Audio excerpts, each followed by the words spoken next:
Metopic synostosis is a condition whereby the two frontal bones, right in the front, just above the eyes, have fused together prematurely. The resultant head shape is often very abnormal, and the term that we use is trigonocephaly. And we use the term trigonocephaly because if you look at the child from the top down, or the bird's eye view, one gets a very triangular shaped head. And what happens is that because these sutures have fused in the front, one gets a little ridge, and the growth in the frontal area laterally or side to side is severely restricted. So one gets significant pinching just above the eyes.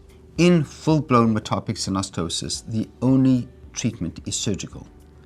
And this involves a major anterior reconstruction, usually by removing both frontal bones. That's called a bifrontal craniotomy.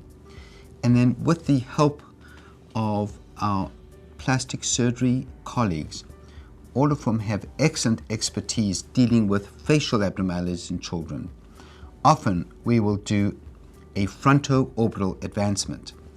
What that means is that we take off the top of the orbit over here, the bone just behind the eyebrows, and move it a little forward, because in metopic synostosis there's often a swaying back of the side of this frontal bone, and that can cause poor coverage of the eyes.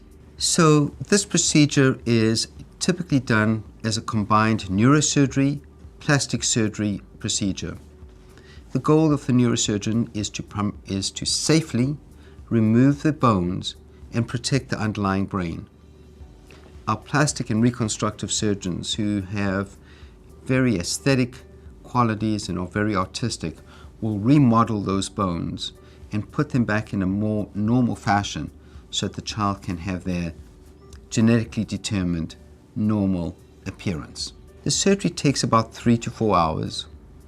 Often a little bit of blood is given during the surgery. The child is typically monitored in the ICU for a day after surgery, and the hospital stay is typically between 2 and 3 days. Children's Healthcare Atlanta has all the personnel, equipment, and expertise that is needed to safely and effectively treat these children, both in the operating room as well as post-operatively out of the operating room as well.